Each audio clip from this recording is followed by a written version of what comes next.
ಕಾರ್ಯಕ್ರಮ ಮಾಡ್ತಾ ಇದ್ದೀವಿ. ಸಪೋರ್ಟಿಂಗ್ ಆಲ್ ದ ಗೌರ್ಮೆಂಟ್ ಅಂಕಿಅಂಶಗಳನ್ನು ನೋಡ್ತಾ ಇದೆ. ಅದರಲ್ಲಿ ಈ ಮೂಲಕ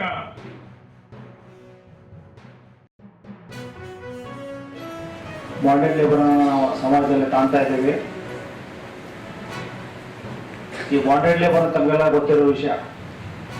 ಈ ಸಣ್ಣ ಪುಟ್ಟ ಒಂದು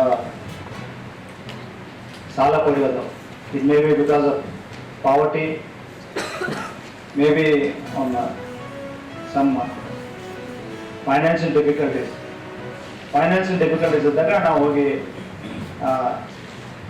ಯಾರ ಕಡೆಯಿಂದ ಸಾಲ ಪಡ್ಕೊಂಡು ಅದು ಬಾಂಡ್ ಮಾಡ್ಕೊಂಡು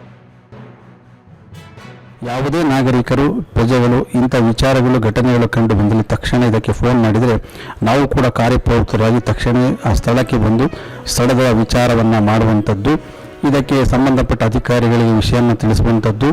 ಅದು ನಿಜವಾಗಿ ಬಾಂಡೆಡ್ ಲೇಬರ್ ಅಬಾಲಿಷನ್ ಸಿಸ್ಟಮ್ನಲ್ಲಿ ಬರುವಂಥ ಸಂದರ್ಭ ಇದ್ದಲ್ಲಿ ತಕ್ಷಣವೇ ಅದಕ್ಕೆ ಕಾರ್ಯಪ್ರವೃತ್ತರಾಗಿ ಕಾನೂನಿನ ಕ್ರಮಗಳನ್ನು ಕೈಗೊಳ್ಳುವಂಥದ್ದು. ಆ ಒಂದು ಸಿಸ್ಟಮ್ನಲ್ಲಿ ಇದ್ದಂಥ ವ್ಯಕ್ತಿಗಳಿಗೆ ಸರ್ಕಾರದಿಂದ ಸಿಗಬೇಕಾದ ಸೌಲಭ್ಯಗಳನ್ನು ಕೊಡಿಸುವಂಥದ್ದು, ಈ ಎಲ್ಲ ಕೆಲಸಗಳನ್ನು ಕೂಡ ನಾವು ಮಾಡ್ತೇವೆ.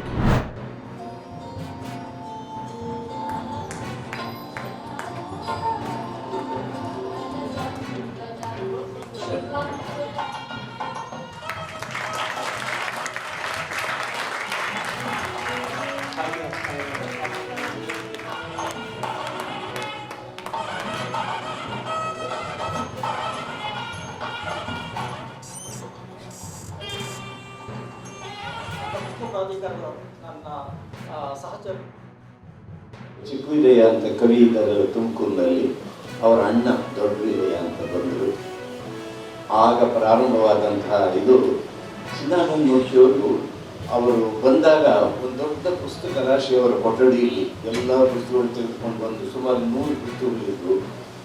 ಕೋಲಾರಕ್ಕೆ ಇಮ್ಮಿಡಿಯೇಟ್ ಹೊರಟಾದ್ದರಿಂದ ಅಷ್ಟು ಪುಸ್ತಕಗಳನ್ನು ನನ್ನ ಕಡೆ ಕೊಟ್ಟು ನಾನು ನಿಧಾನ ಬಂದು ತಗೊಂಡು ಹೋಗ್ತೀನಿ ಅಂತ.